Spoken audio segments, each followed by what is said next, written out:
Bom dia, boa tarde, boa noite, caros ouvintes. Rock Night no ar, Rock Night Podcast, a aleatoriedade da vida em conversas leves e divertidas. E hoje, Maker, com convidados super especiais. Toda segunda-feira, um programa novo para você curtir na sua plataforma de streaming favorita. Acesse a gente também lá no Instagram, rn.conversas, para saber de todos os nossos convidados, nossas convidadas. E também acessa a nossa página no YouTube, que o Felipe está jogando todos os nossos vídeos para lá. Já são mais de 70 programas, devagarinho ele vai colocando os vídeos. Você já pode ir curtindo também lá no nosso canal do YouTube.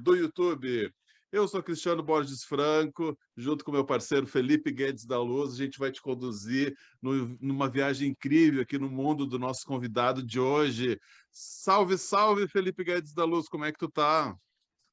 Salve, Cris. Saudade tua, né? Já que tu não pôde comparecer no nosso último bate-papo aqui, né? Então é difícil substituir esse host magnífico.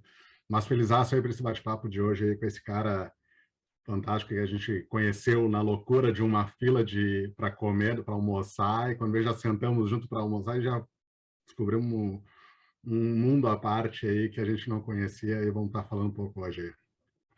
Isso aí, a gente pegou ele na fila do almoço, né? Turminha, com vocês, o querido Najib Nassif, para trocar uma ideia conosco. Seja bem-vindo, Najib. Como é que tu tá? Tudo bem, obrigado, gente, pelo convite. É um prazer poder dividir um pouco das minhas aventuras aí, cada vez com mais gente, para tentar empolgar esse mundo novo que a gente está vivendo aí. E a gente gosta de empolgação, Najib. Eu vou contar essa história direito, né, Felipe? Bom, primeiro deixa eu contar do começo, sempre bom do começo, né? Eu conheci o Najib.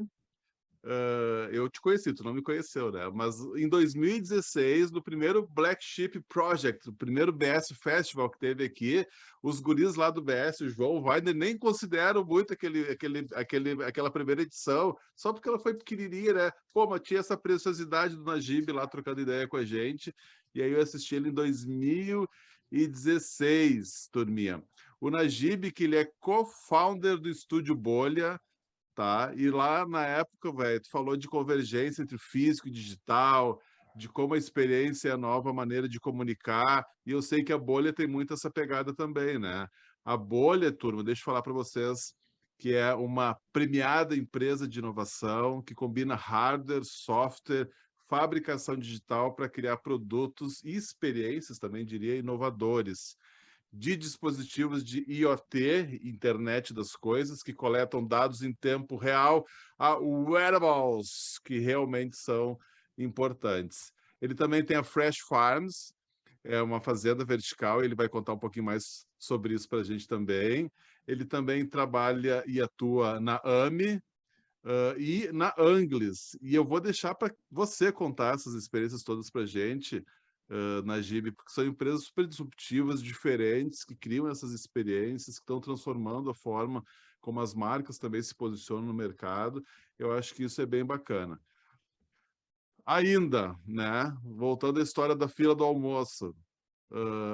O Najib, então, eu estava falando que ele estava nesse evento também do BS Festival, agora aqui em 2022, em Porto Alegre, e eu estava trocando ideia com o Felipe, com outras pessoas na fila, e disse, pô, vocês viram aqui o Najib, esse cara é foda, vocês têm que ver a palestra dele. Ah, mas já aconteceu? Eu acho que já aconteceu, era de manhã.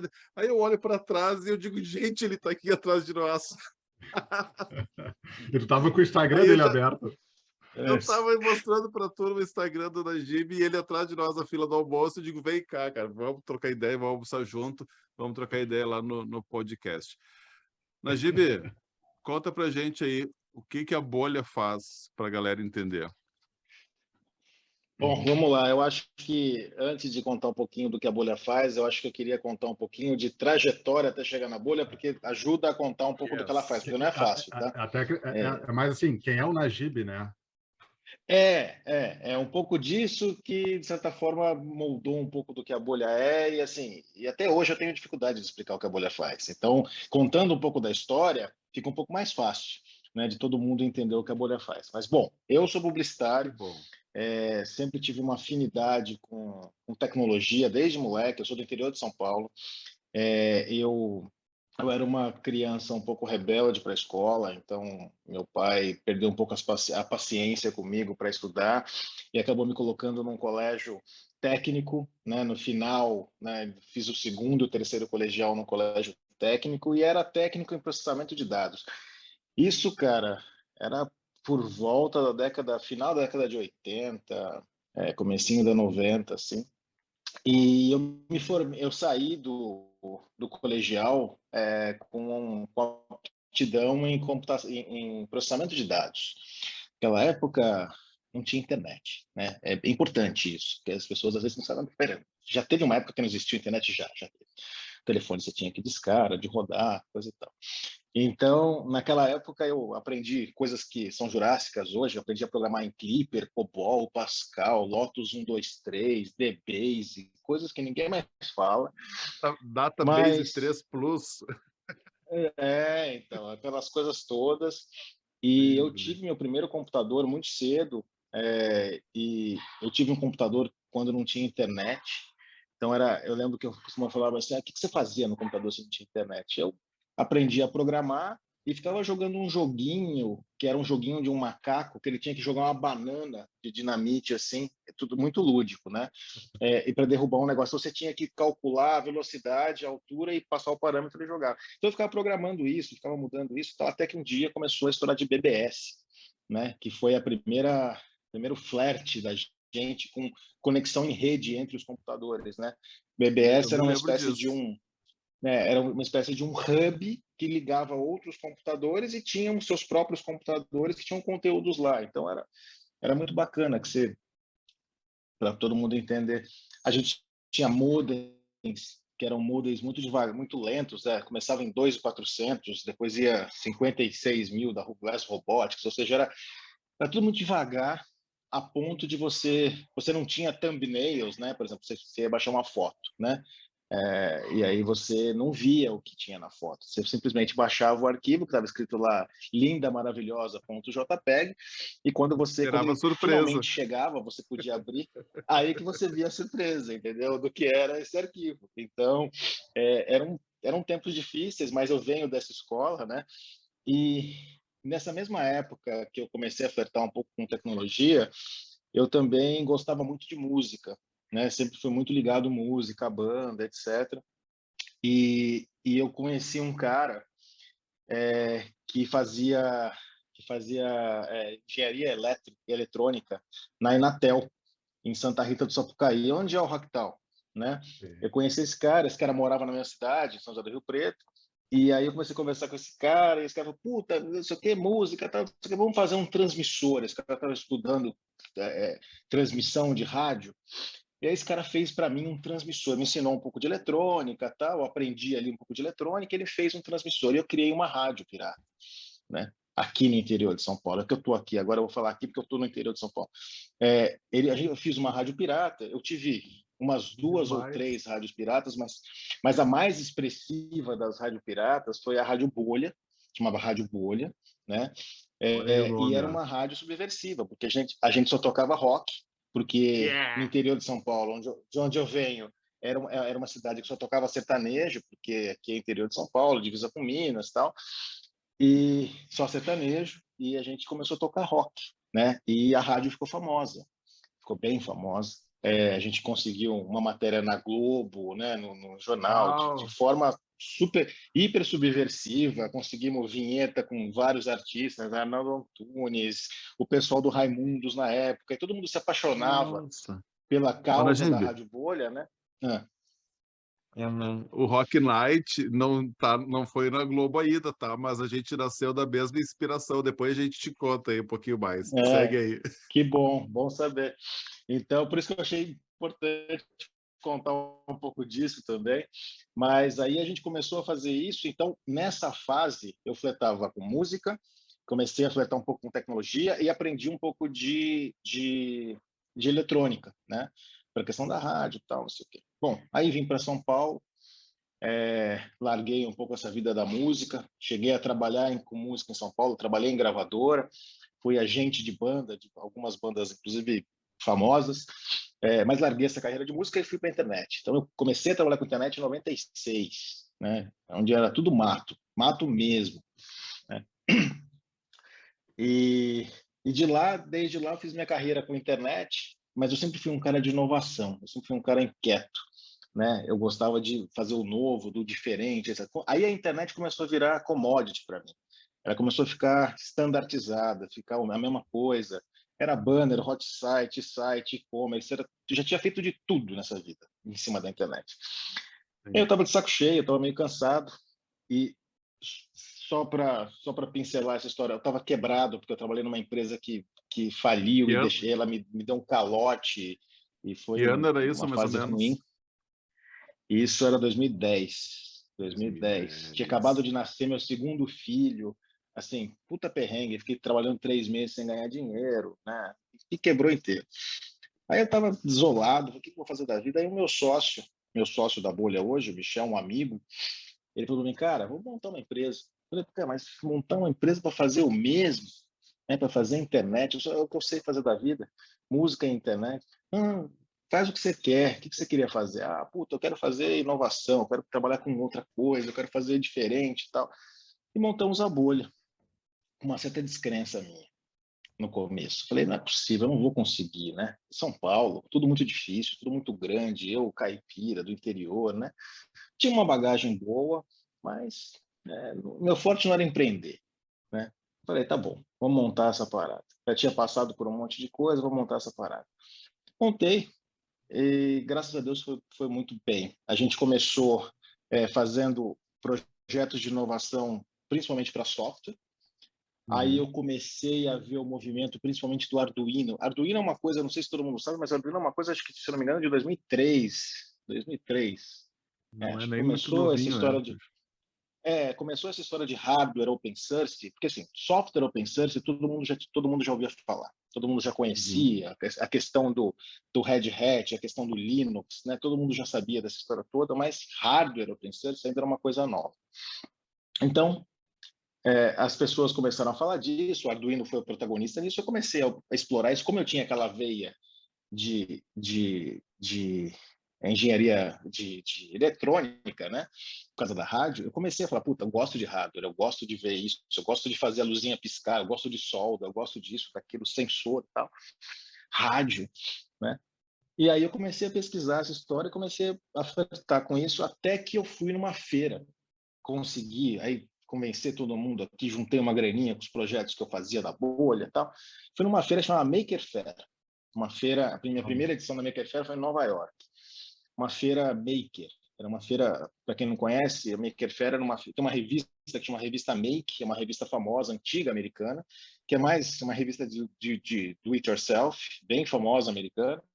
E eles tinham um evento que acontecia inicialmente anualmente, depois eles fizeram uma franquia do evento, existem as mini Maker Faires até hoje, mas era uma feira de inventores.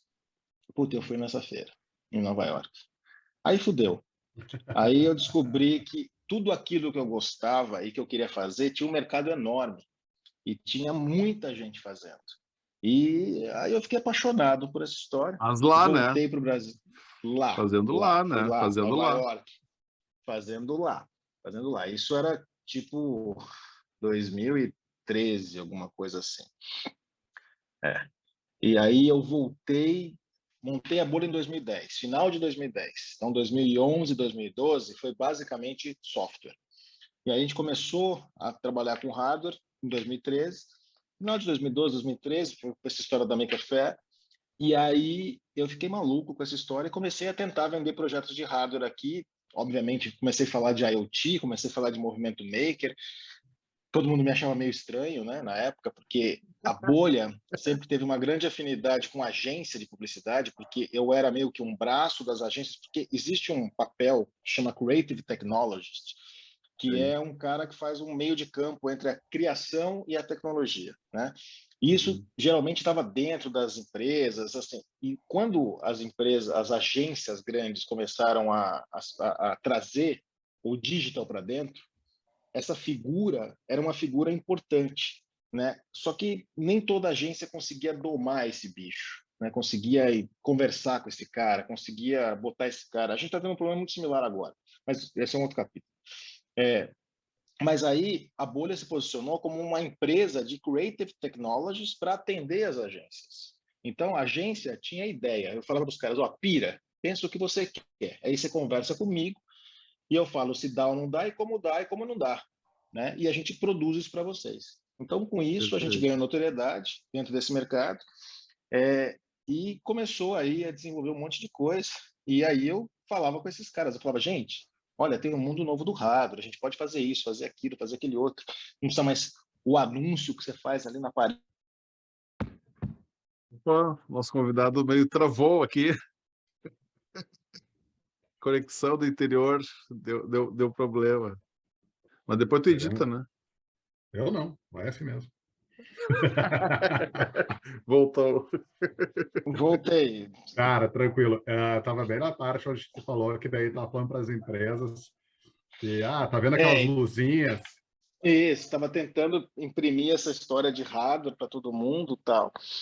E aí, cara, a gente ganhou uma grande notoriedade com um projeto que eu consegui finalmente vender de hardware, que eu batizo ele como o primeiro IoT do Brasil, que foi um copo que a gente fez para a Budweiser, que era um copo que você brindava, as pessoas brindavam com esse copo, elas cadastravam o Facebook no copo, e aí quando você brindava, você mandava uma mensagem, uma para cada uma, e eles ficavam. A ideia é que as pessoas ficavam amigas através de um brinde no Facebook.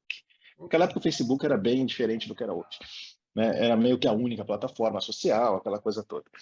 É o Então foi um mesmo projeto que de. fala lá, é o mesmo do Budweiser Beat Rússia? Esse é o mesmo? Esse? Não. Beat Esse já é Russo é outra outro, né? história. Já é Tá. outra, o Beat Russo já é outra. É outra aventura. Mas o Buddy Cup, ele foi ali 2012, 2013.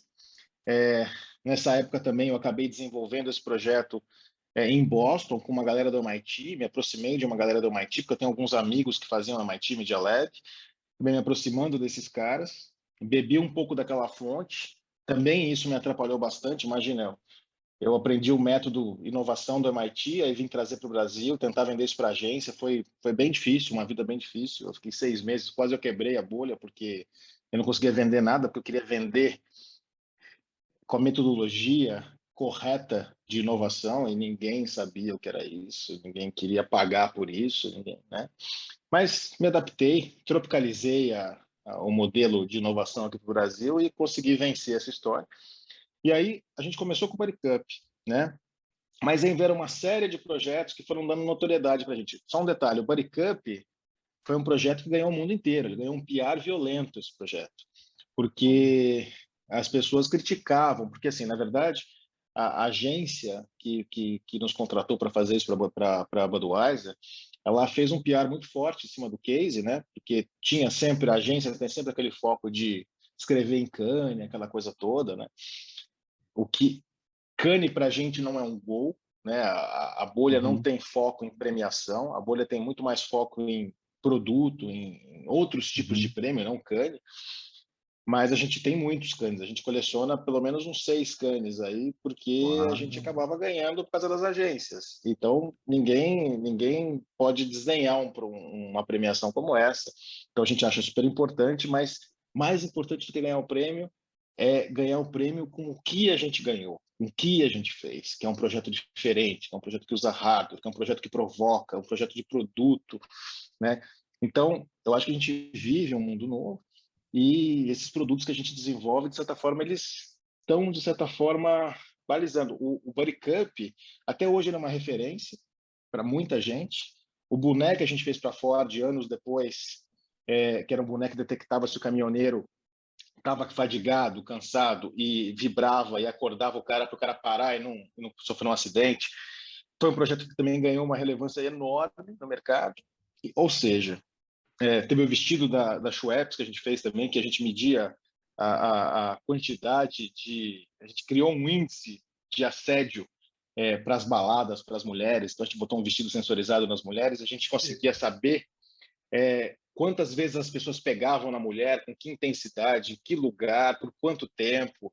Então, a gente Esse gerou eu um lembro. data mining ali muito interessante, ou seja, a gente teve a oportunidade, assim, nosso mérito, não vou tirar nunca nosso mérito, mas assim, a gente conseguiu provocar essa indústria, que foi principalmente a indústria de publicidade, que, por incrível que pareça, inovar na publicidade é mais fácil do que inovar dentro de uma grande corporação, porque a publicidade tem menos compromisso que aquilo seja de fato um produto escalável.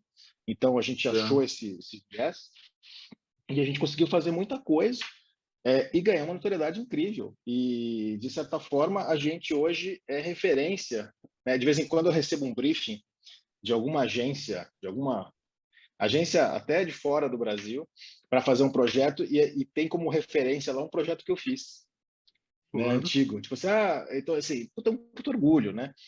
Fora que em 2019 a gente conseguiu botar 2 projetos da bolha dentro do Museu de Chicago, numa exposição de wearables, né, que é um dos maiores museus dos Estados Unidos, um dos 10 maiores museus. Então, tinham 2 projetos nossos lá dentro, que é o boné e o vestido, né, que eram 2 wearables, né, que era tecnologia O vestido. Ford, esse da Ford e o Dress for Respect. Ford e Dress for Respect, que era de Schweppes, né? A gente colocou esses 2 no Museu de Chicago. Então, assim, puto orgulho, né? Então, tipo assim, se tudo acabasse agora, eu estava feliz. Minha missão está cumprida. Mas eu quero muito mais, né? Obviamente. Mas já estou feliz, né? Porque, assim, eu acho que, assim, a gente tem uma missão, assim, sem arrogância nenhuma, mas, assim, eu acho que a gente está aqui para fazer diferença. Eu acho que todos nós podemos e temos o dever de deixar nossa marca nesse mundo, nessa vida. Então, eu acho que eu já deixei a minha, né? Eu acho que eu já colaborei, eu já participei. E eu quero continuar fazendo, né? Continuar mudando, e eu acho que quero incentivar que outras pessoas façam a mesma coisa, porque eu acho que a gente vive numa revolução industrial. De fato, a gente está no meio dela. E a gente é protagonista dessa revolução. A gente não é aquela que a gente estuda na escola, que a gente vê lá atrás, que a gente fala, revolução, máquina a vapor, eletricidade. Não, a gente está vivendo. Então, puta, o que a gente fizer agora pode ser que ecoe daqui 50 anos. E vão falar da gente de alguma maneira, né?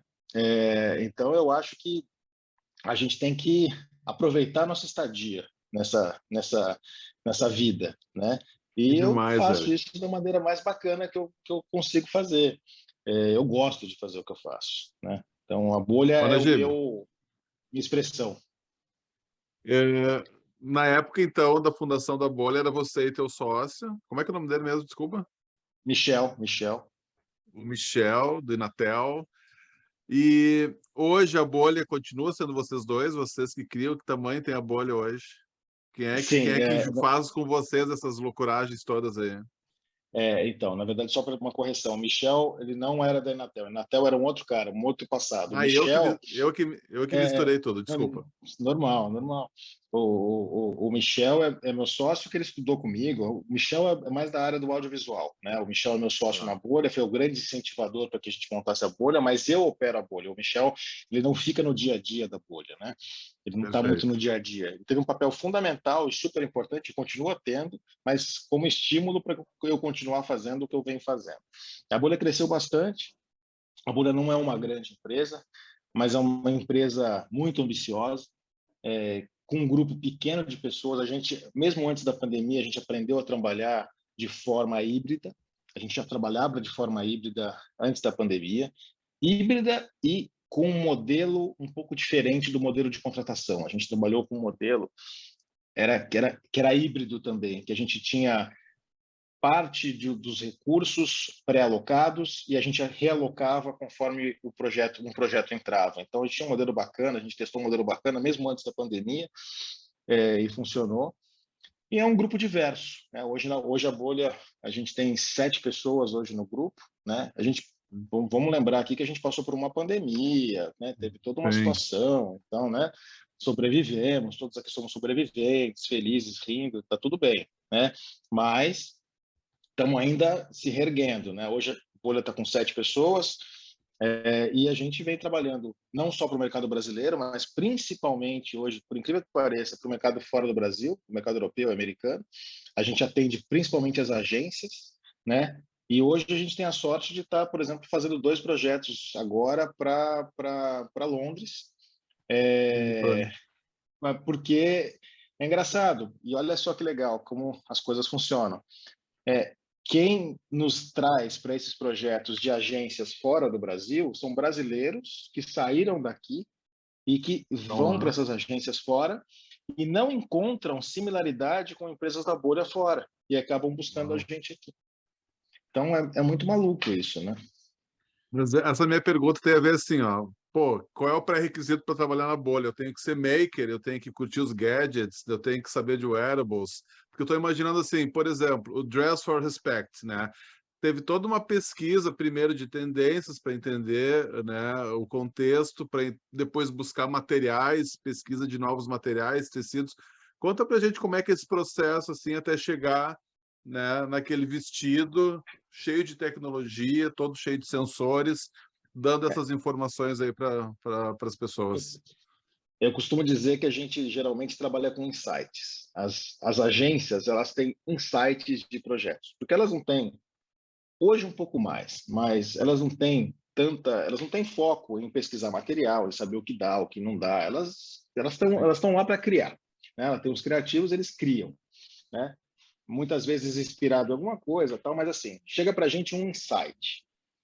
Esse insight, quando ele chega para a gente, de certa forma, cocria, de certa forma não, a gente cocria isso com a própria agência para tornar esse insight um projeto viável, alguma coisa que seja execuível, alguma coisa que a gente possa, de fato, materializar. Então, a gente ajuda isso, a gente arredonda isso é, de novo, apresentado ao cliente, o cliente aprova e a gente desenvolve, né? A agência tem todo o papel dela, papel do insight, o papel da pesquisa, o papel do planejamento, o papel da divulgação disso, e a gente fica com o papel técnico de transformar aquilo numa realidade, né? E aí a gente vai, quando a gente recebe esse insight, a gente vai entendendo. Então, por exemplo, fazer uma proposta na bolha é um desafio, porque a gente não tira uma proposta da gaveta, né? Hoje, às vezes, até rola algumas, porque a gente já fez tanta coisa, mas tudo que pedem para a gente é uma coisa que não existe, que não tem paralelo. Geralmente é tipo assim, eu quero fazer uma coisa que ninguém fez. Quanto Faz custa? objetos Como é do que futuro, faz? velho, né? Pois é, quanto custa? Como é que faz? A gente tem que...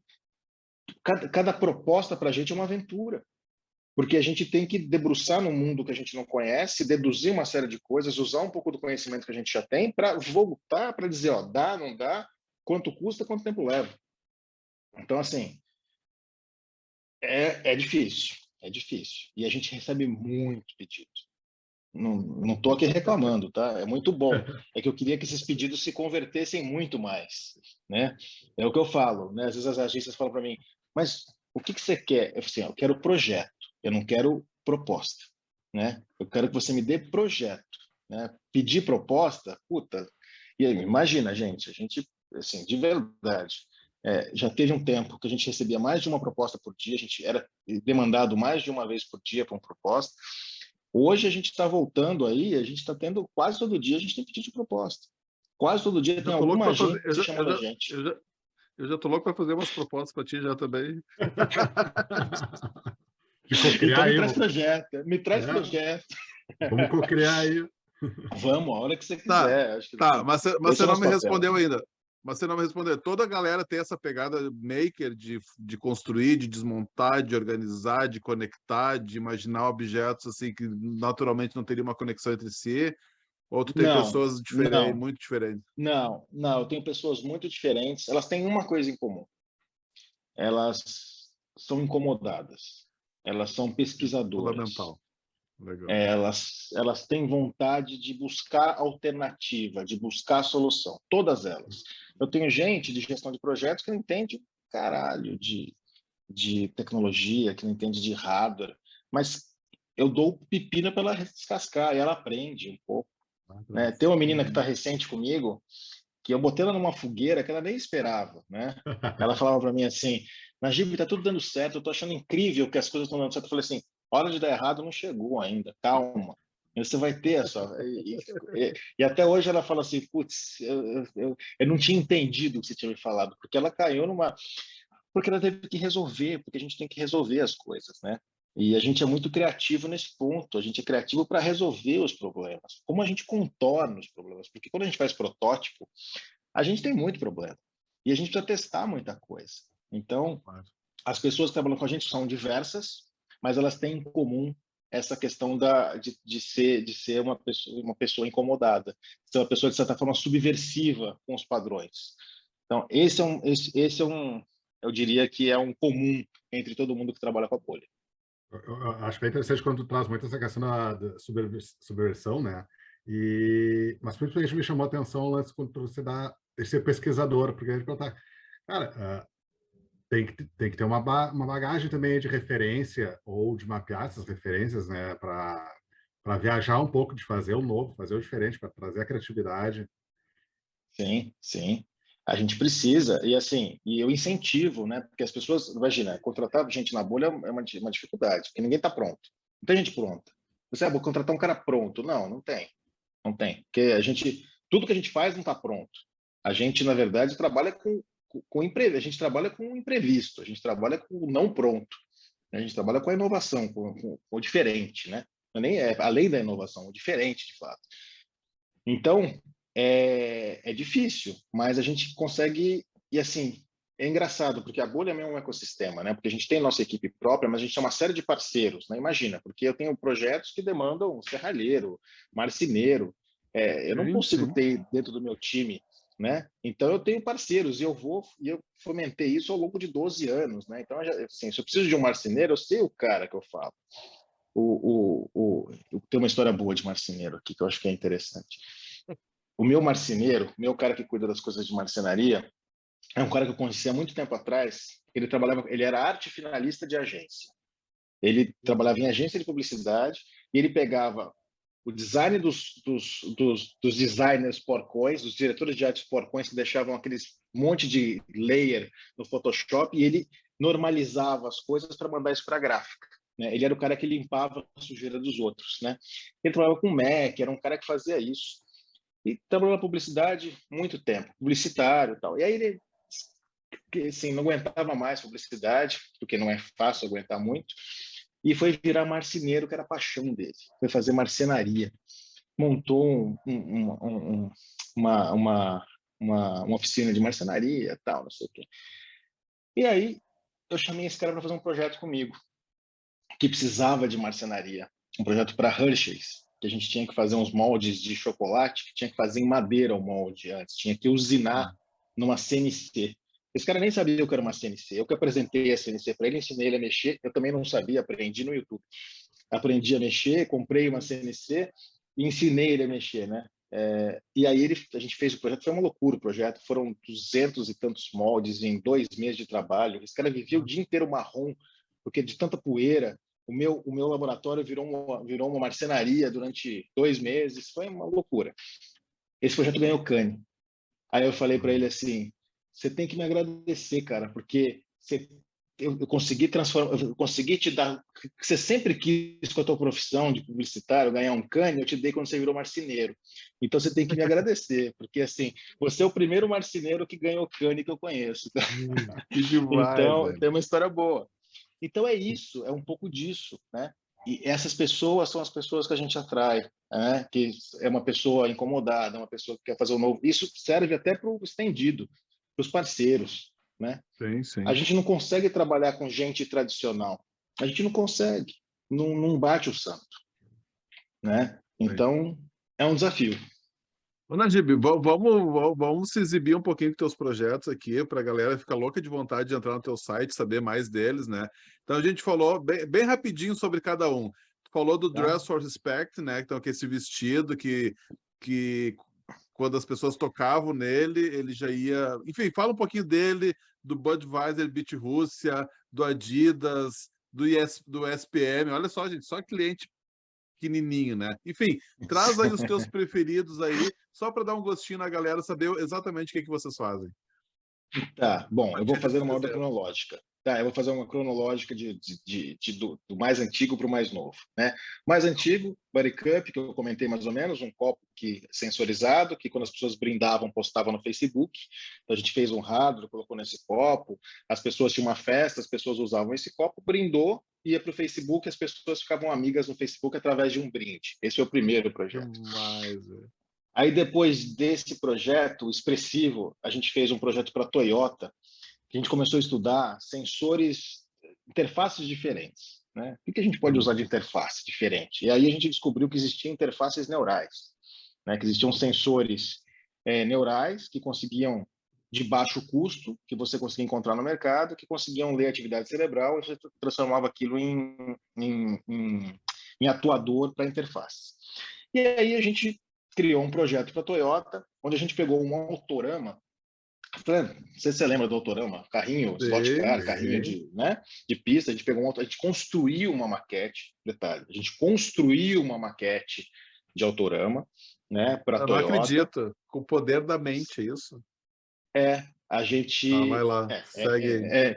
a gente construiu uma maquete e aí a gente tinha um carrinho, né? Os carrinhos que eram o Prius, do lançamento do Prius, a gente tinha os carrinhos nessa pista e em vez das pessoas pegarem um controlinho e apertar, elas colocavam uma tiara, que era um sensor neural, e elas tinham que esse sensor neural medir a atenção, o grau de atenção delas. Conforme o grau de atenção, eu comutava esse grau de atenção para energia, para a pista, e o carrinho corria mais ou menos.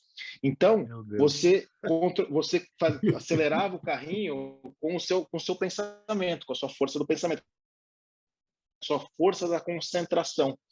Então, foi um projeto também, ganhou o Jornal Nacional, esse projeto. A Toyota me beija toda vez que me encontra, porque eu dei Jornal Nacional para a Toyota de forma, assim, completamente inesperada, né? Então, foi um projeto muito bacana que a gente acabou fazendo, que foi esse da Toyota. Expressivo depois disso, eu tenho uma memória meio fraca, mas expressivo depois disso, a gente teve, de fato, o boné da Ford, que era um boné que a gente também fez todo o design do boné, o design do hardware, a gente fez tudo bonitinho, era um projeto para ser escala, tá? Para fazer em escala. Não foi feito por uma questão mercadológica da própria Ford no Brasil, mas era um boné que tinha um chipzinho, que a ideia era distribuir para os caminhoneiros, que ele detectava movimento de tônus muscular, ou seja, tipo, ele sabia se o cara estava com movimento de sono. A gente fez todo um padrão de machine learning ali para ensinar o hardware a pegar movimento, e com isso a gente despertava ele através de um buzzer e de um vibra. Então vibrava, acendia a luz, fazia barulho para o cara parar, né? Era bom para reunião também, reunião chata, ser usado para esse boné funcionar.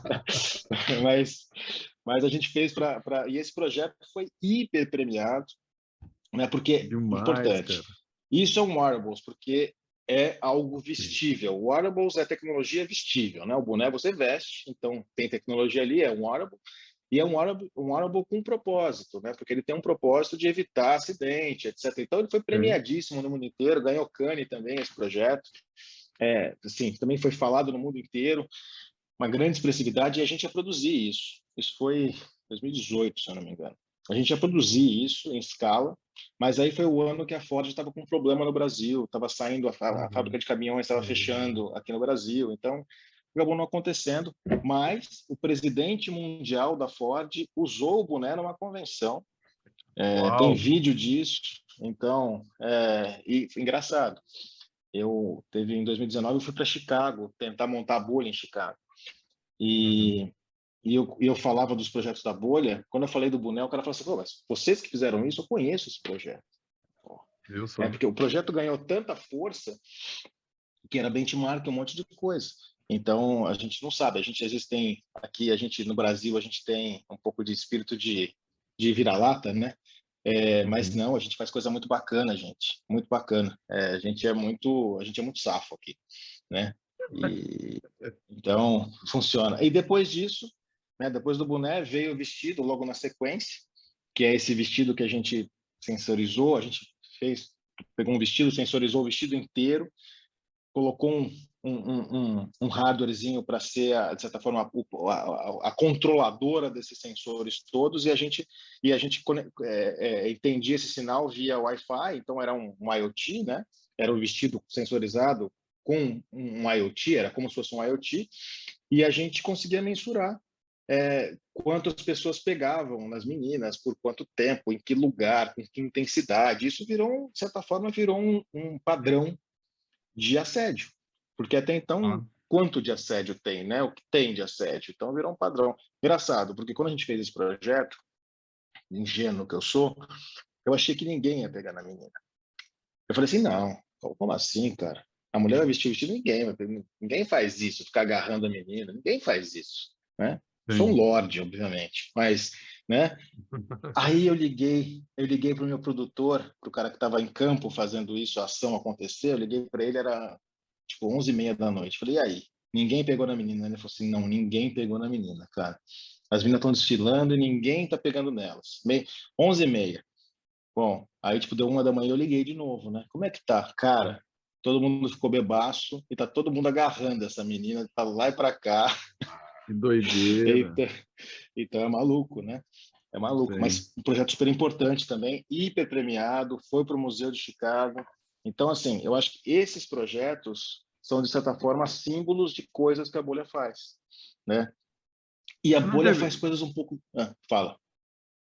Não, você pode concluir, mas a minha pergunta depois é por que isso não escala? Bom, tem coisas que são feitas para escalar e tem coisas que não. O boné seria feito para escalar. No escala, pergunta difícil essa. No escala Porque porque as pessoas não estão preparadas, eu acho. Porque o que pegou no boné da Ford?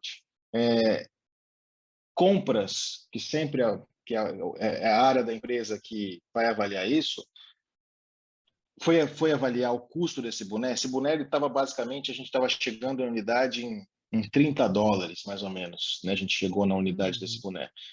Só que ela comparava barato. esse custo, pois é, só que ela comparava esse custo com o boné que ela comprava para fazer evento, que não tinha tecnologia nenhuma. Então, mas eu pago R$ 3 no boné, você está me falando que custa $30, é muito Mas caro. não é o boné, né? Eles não entenderam que não era o boné. O boné Pois só é. era o... Não, e assim, eles queriam vender o boné. Eu falei, não tem que vender. Esse boné é para vocês venderem mais caminhão, não é para vocês venderem o boné. Esse boné você vai dar para o cara que compra uma frota de caminhão. Você vai fazer, né? Ou seja, assim, sempre tem alguma questão. O vestido não, o vestido era um experimento. O vestido não é uma coisa para escalar.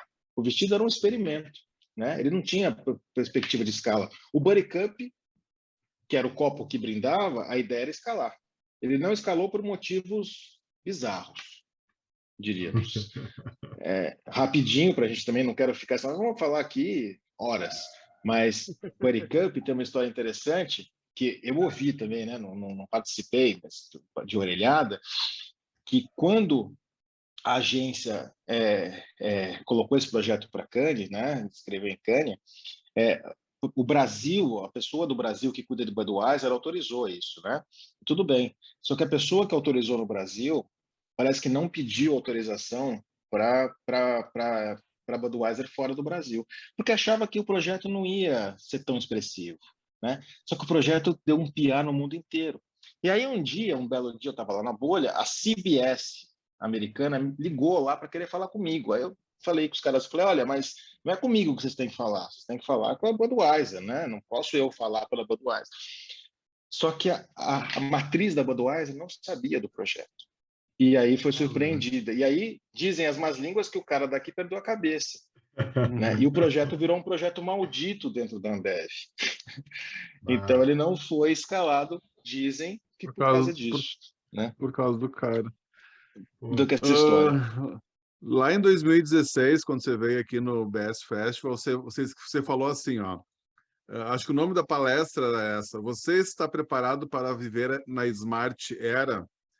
Entenda a ruptura que a internet das coisas causará em sua vida. Isso em 2016. Se passaram 6 anos, velho. Como é que tu entende? Mudou muito. A impressão que dá é que não avançou, mas a minha impressão, mas tu que vive no meio, quanto avançou de 2016 para cá, Najib? Muita coisa. Eu acho que muita coisa. Sim, pô, a gente teve, assim, não podemos esquecer, a gente teve uma pandemia e de repente todo mundo fazia reunião online. Online. As pessoas não sabiam mexer no Meeting, não sabiam mexer no Zoom, não sabiam mexer em nada, de repente todo mundo aprendeu a mexer. As coisas que todo mundo começou a fazer coisa com câmera, ou seja, todo mundo todo mundo usa muito mais a internet, teve que se forçar a usar muito mais a internet, né? A ver o valor dela. Então, assim, eu acho que sim, teve uma mudança muito menor do que deveria ter sido. Eu acho que a gente ainda está em franca evolução, né? Em franca evolução. A gente ainda vive a Smart Era, um pouco diferente hoje. Quando eu falava da Smart Era naquela época, era porque assim, tudo era smart, né? Tinha o smartwatch, a Smart TV, a Smart tudo. as pessoas também eram mais smart. E elas cada vez são mais smart. E é isso que eu falava um pouco para as agências. Falava assim, cara, o cara não é mais inocente como ele era. Ele é mais inteligente, ele é mais smart. Hoje ele tem muito mais de uma TV do que ele tinha. Você precisa começar a entregar coisas mais inteligentes para ele, porque ele é mais inteligente. Então você tem que ser mais inteligente. Você não consegue ser mais inteligente fazendo o mesmo. Então você tem que começar a inovar, você precisa começar a fazer experiências, você começa a pensar em outras coisas, né? Que era a minha proposta, era o que a bolha propunha.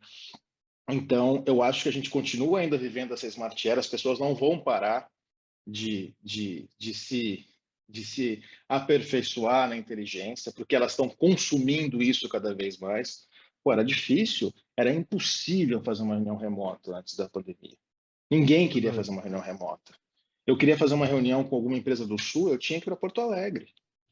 Sim. Eu tinha que ir para Porto Alegre. E aí eu tinha que juntar umas 4, 5 reuniões para valer a pena a minha ida para Porto Alegre. Hoje não. Hoje eu Parece que mando um está falando e-mail, de 10 converso. anos atrás, né? Parece que você está falando de Não, 10, 20 anos atrás, né? pois é, É falando 2 de anos. 3. Pois é. Então, as coisas se aceleram muito, muito. De certa forma, principalmente para o IoT saiu ele saiu um pouco... Para mim, é que assim, tem muitos termos que eles viram buzzword, né? Maker, por exemplo, é um termo que, na minha opinião, ele foi muito destruído aqui no Brasil. Tanto que eu nem falo muito desse termo, porque eu acho que já passou, isso é uma outra coisa, né? Eu acho que a gente pegou a herança disso, a gente traz um pouco do princípio disso. Mas a gente... Então, IoT, por exemplo. IoT, ninguém muito mais fala de IoT, porque ele não é mais buzzword. Mas ele continua, não é porque ele não é buzzword, que ele não continua sendo importantíssimo, né? Só que ele está num nível muito mais industrial hoje. Ele está no nível da cidade, ele está no nível das smart cities, ele está num outro nível, da automação das indústrias. Não está mais tanto no consumer, porque o consumer já não chama mais de IoT. O consumer hoje chama de relógio. Ele Alexa. chama de fone de ouvido, chama de Alexa, entendeu? Mas, de certa forma, tudo faz parte dessa grande evolução do que a gente está passando, né? Então, assim, acho sim que a gente evoluiu bastante, a gente tem muito mais para evoluir e, principalmente, a gente precisa entender, a gente ainda precisa, a gente teve um aborto, né, com a história da pandemia, mas a gente continua precisando evoluir um pouco no que as pessoas buscam, né? No que elas querem, como elas interagem, como elas se aproximam das coisas, né? Então, eu pretendo continuar fazendo coisas desse nível. Muito bom. Eu digo isso porque eu acho que eu sou ansioso pelo futuro, daí de tanta gente falar dele, planejar, pensar futuros, assim, a gente fica louco que ele aconteça de uma vez, e aí eu vou lá para 2016, pô, e a gente ainda continua, recém agora a gente continua falando, para mim a gente Mas tinha que ter outra coisa, sabe? Mas é eu que estou ansioso, talvez. então, mas desculpa discordar de você de alguma forma, mas o mais legal do futuro não é o futuro, é a jornada para você chegar nele. Porque a gente Porque nunca se chega você... nele, na real, né? Pois é, mas nunca vai chegar. Nunca vai chegar. A gente vai construir o futuro.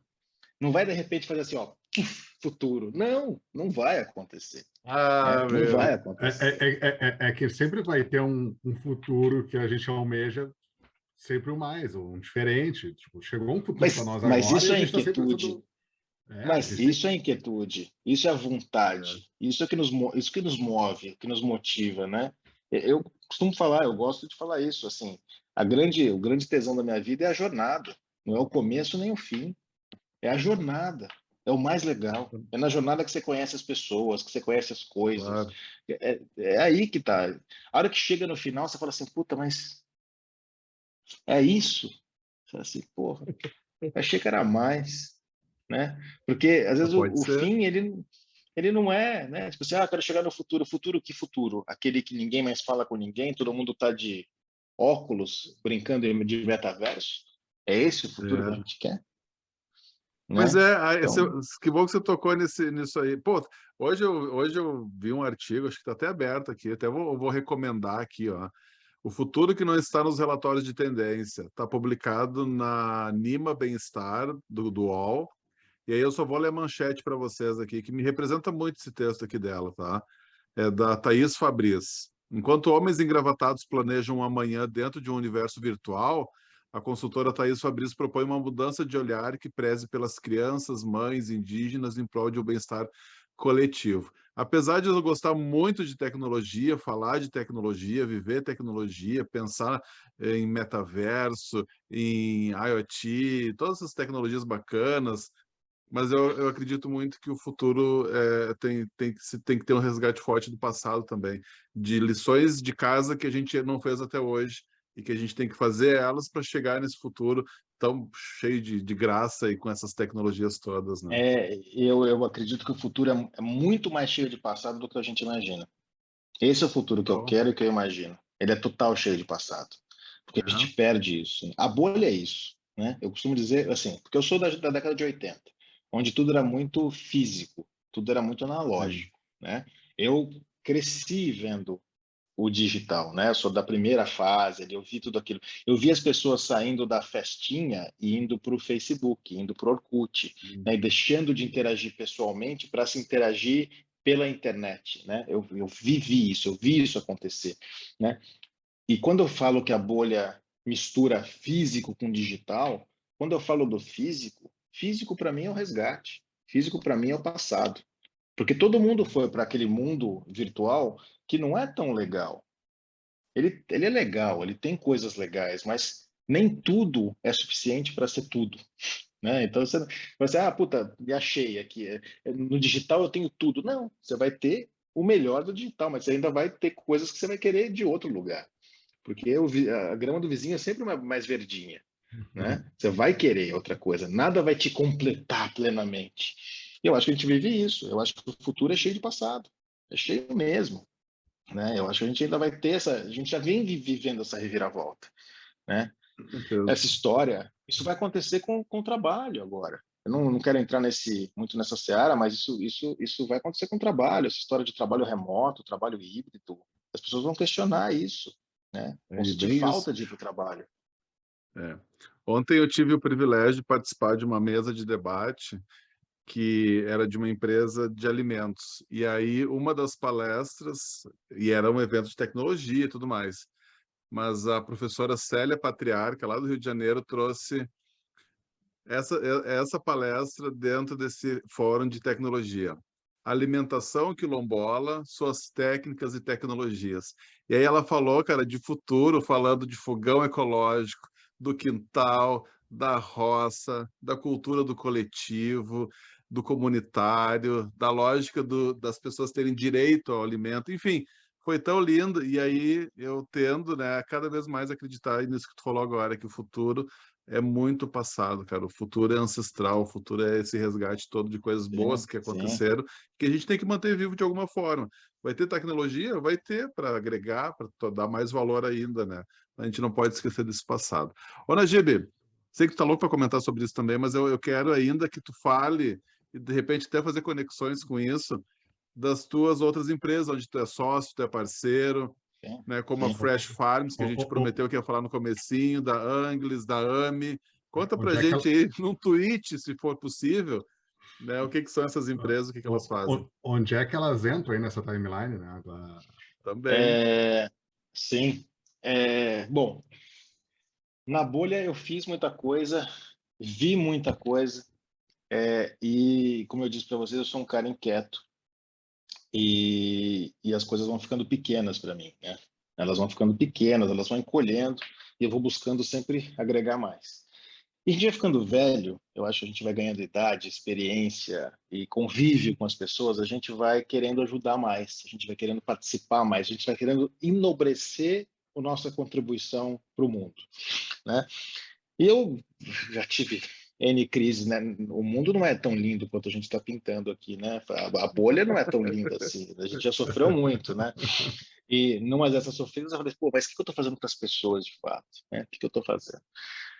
E aí, meu primeiro movimento em busca de algo com mais propósito, foi me aproximar de uma ONG que desenvolvia projetos de tecnologia para auxílio a deficientes. É uma ONG de 30 anos que teve que se reinventar e estava usando o software para se reinventar. Eu tive um flerte com isso ainda na época da bolha, e aí eu comecei a me aproximar e hoje eu faço parte do board dessa ONG, que é uma ONG voltada a auxiliar pessoas com deficiência. E deficiência, entenda N deficiências, né? Então, desde deficiência motora, auditiva, visual, mental, motora, né, até velhice, que também não deixa de ser uma deficiência, que todos nós vamos ter, né? De certa forma, todos nós vamos ter alguma deficiência na nossa velhice. Então, Sim. a gente tenta criar produtos de software para ajudar a tornar essas pessoas mais independentes, né? Aprendi muito, né? Aprendi muito, muito. Dá um exemplo aí para gente de um produto. Um exemplo é um produto que a gente fez na época da bolha ainda para essa ONG, que chama ICOM, que é um produto, é uma central de libras para surdo, né? Então, basicamente é o seguinte, vamos pegar um exemplo aqui simples. Um surdo precisa chamar a polícia. Como ele faz? Ele não chama a polícia. Uma mulher surda é espancada pelo marido. Como que ela como que ela chama a polícia, né? Que o ICOM é? É um aplicativo de vídeo onde o surdo ativa, quem atende ele é uma pessoa, um humano, uma pessoa fluente em Libras, porque, diga-se de passagem, a maioria dos surdos no Brasil não são alfabetizadas. Elas falam Libras, mas não falam português, né? É importante isso. Então, elas não sabem nem ler, às vezes, né? Então, aí uma atendente de Libras atende essa pessoa, conversa com ela pela câmera através de Libras e faz a ligação para a polícia para ela. Bom, legal. Dei esse exemplo da polícia, né? Tem um exemplo de fato que aconteceu, que uma grávida surda fez um parto usando o ICOM, usando essa interface para falar com o médico durante o parto. Recebendo orientação. Exato. Então, ou seja, isso é importante, isso é bacana, né? Então, fui para esse caminho, me aproximei da ONG, né? Eu vou aproveitar só o ensejo da ONG para falar do Anglis, né? Um pouquinho, que o Anglis surgiu daí. O Anglis basicamente é uma health tech, é uma startup ainda bem no comecinho, né? O ICOM já está rodando, o ICOM já tem 5, 6 anos, toda empresa pode contratar o ICOM para os seus funcionários, para os seus consumidores surdos, né? Porque tem muito consumidor surdo que não consegue interagir com a marca, que não consegue interagir com nada, e através do ICOM ela consegue, né? Então a gente está implementando agora o ICOM para Rock in Rio, por exemplo. Mas surdo não gosta de música, não escuta, surdo sente. Surdo Rock in Rio é mais do que música, é uma experiência. Então, só porque o cara é surdo, você vai limitar ele ao que você acha que ele gosta? Você tem que aí que tá, né? O deficiente, uma coisa que eu aprendi muito trabalhando com deficiência, que o mais o deficiente quer é independência. O deficiente autonomia. Não quer outra coisa. É autonomia. É o que mais ele quer.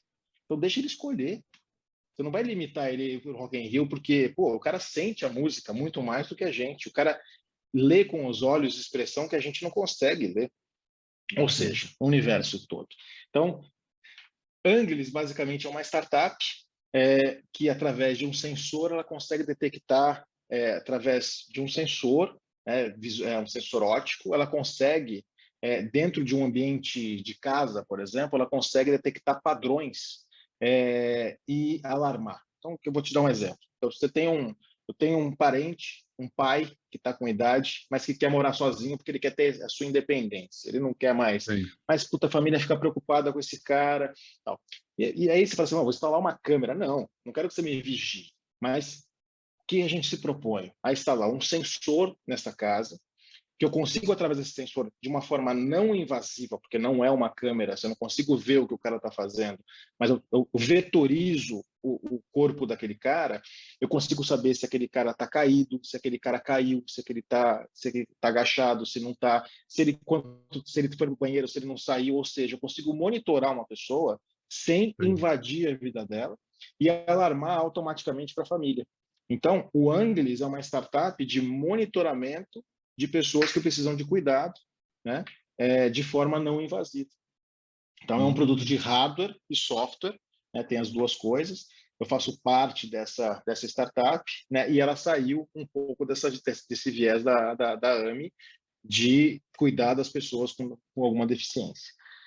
E mais recentemente, também nessa pegada de pensar o futuro, eu acho que todo mundo sabe que a gente vive uma crise assim, não sei se todo mundo sabe, né, na verdade, mas em Anuncia aí. em alguns anos, a gente vai precisar de muito mais comida do que a gente consegue fazer. Em muito poucos anos, né? Em 2030, mais ou menos, em 2050, a gente vai ter um problema sério de como alimentar a população. E a gente não tem espaço, não tem capacidade produtiva. É por isso que Não sei você se, vê o não sei se pessoal é lá. 2070, 2100, que seremos 10 bilhões, né? Sim, Tem sim. uma estatística assim Tem, já. mas é bem mais curta, tá? A questão do alimento é bem mais Antes? curta, porque A do alimento, antes, sim. porque a gente precisa, sim, porque a gente precisa produzir muito mais, a gente não tem condição de produzir tanto, né? A gente tem esse problema da alimentação, a gente tem uma crise hídrica iminente no nosso planeta, né? Chuva é um problema, água é um problema cada vez mais. E existem formas mais eficientes e tecnológicas de você fazer plantios de alimento, de comida. Então, para isso surge a Fresh Farms, que é uma startup também que eu estou envolvido, que a intenção dela é criar fazendas verticais. Então, qual a diferença de uma fazenda vertical? Uma fazenda vertical é um ambiente controlado, né, fechado, controlado, que eu simulo qualquer tipo de ambiente ali e eu produzo alimento com muito mais qualidade, sem uso nenhum de pesticida, porque eu controlo o ambiente, então no meu ambiente não tem praga, né? Então eu não tenho pesticida e eu uso 95% menos de água para produzir esse alimento, porque esse alimento não tem terra, esse alimento tem só a raiz. Eu só uso a água que ele usa para se desenvolver. Então eu uso 95% porque eu não tenho desperdício de água, né? Fora que uma fazenda vertical ela produz no mínimo 100 vezes mais do que uma fazenda tradicional. Ou seja, o futuro está aí, né? Se a gente precisa produzir Muito comida bom. em menos espaços, consumindo menos o planeta, uma fazenda vertical te ajuda a fazer isso. Então é nessa pegada que a gente está criando aí uma startup ainda embrionária, a Fresh Farms. Eu lembro que Eu comentou. já te aconselho a produzir cogumelos, então, também, viu? Porque cogumelo também, ele Também dá uma... faz É, parte. Que é uma coisa importante, para a exploração espacial, é mais vantajoso levar cogumelo do que levar grão, porque o cogumelo não pesa, porque não tem é, grão, é. é um E fungo, ele é né? rico em vitamina, minerais, muitos Tudo, tudo, nutrientes. tudo. É, Então, ou muito seja, bom. a gente vai. Não posso abrir muito, porque é uma startup ainda, mas a gente está pensando muito mais no modelo de como produzir do que em produzir de certa forma, né? Então, a gente deve vir com um modelo bem revolucionário aí. A gente fez uma pesquisa fora do Brasil, a gente foi visitar a Europa aí, que já está fazendo isso há 20 anos. Então, quem sabe Mas, daqui a uns anos eu posso contar posso contar os resultados disso um pouco mais fortes aí, Oh, já com por tudo favor. rodando. manda, Felipe. Não, não, por favor, eu quero. Não sei se é fazendeiro, né? Então, tá aí minha chance de ter uma fazendinha. Pois é, pois é. Mas tu comentou aí, na verdade, eu ia perguntar que eu lembro que tu tinha comentado quando a gente almoçou juntos, da pesquisa, né, de vocês, né, que isso já é algo que meio que está acontecendo lá fora, né? Então, você já estava vendo um pouco da referência, mas que um dos grandes problemas tinha um pouco disso beleza, tem uma questão climática aí que impacta, né? O projeto que eu vou fazer no Brasil não é o mesmo que vai acontecer na Europa ou, sei lá, nos Estados Unidos, que seja. Sim, sim, sim. Sim, a gente tem, por exemplo, por que na Europa a fazenda vertical ou fazendas indoor estão super desenvolvidas? Porque o clima de lá é horrível, né? É muito frio, você tem muito problema diverso, né? Mas a gente está cada vez mais, esses problemas estão se espalhando de formas diferentes pelo mundo todo, né? Crise hídrica no Brasil é uma realidade, gente. É uma realidade. A gente tem problema de água e vai ter cada vez mais problema de água, né? A gente tem um grande problema com pesticida, um grande problema no Brasil. O Brasil é o país que mais usa pesticida no mundo. Então, assim, isso mata as pessoas, ponto. Isso faz mal. né? Então, assim, a gente precisa produzir mais alimento, a gente precisa produzir alimento de forma mais saudável e que agrida menos o planeta. Simples. A gente tem que encontrar formas de fazer isso. A tecnologia está aí para isso. Por que uma fazenda, o que tem de tecnologia, que tem de tecnologia é redundante, mas assim, por que um cara como eu vai para uma iniciativa como essa? Porque ela é completa de tecnologia. Ela é pura tecnologia, com vida, né? É tecnologia com vida, porque é uma plantinha ali que você tem que, né, É semear, essencial. você tem que fazer a coisa Uhum. toda, né? Você tem que nutrir ela, tal, e ela cresce e depois você consome isso.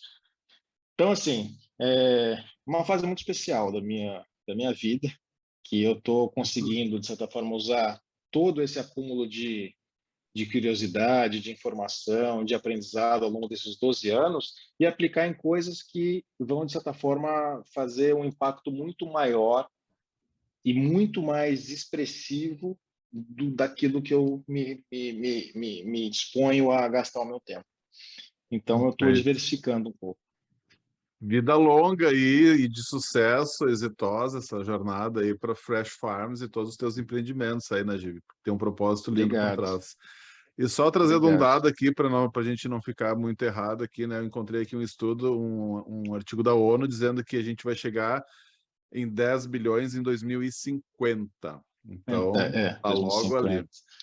Está logo ali. Najib, a gente está no Rock Night, a gente quer que tu abra teu celular aí, tua playlist aí, teu streaming aí, nos recomende 2 sons aí, o que tu escuta, cara? A gente quer poder botar, a gente tem a playlist colaborativa aqui, todos os nossos convidados e convidadas sugerem um som também para a gente colocar na playlist, e eu quero saber o que tu vai querer que a gente inclua na nossa aqui, para todo mundo poder ouvir também o som do Najib. O que tu ouve, velho? Putz, você pedir, putz, bom, não preciso dizer que o que eu escuto é rock, né? Ó. É, de todos os tipos, de todos os jeitos. Obviamente, eu fui crescendo um pouco, eu fui me permitindo escutar coisas um pouco além do rock, né?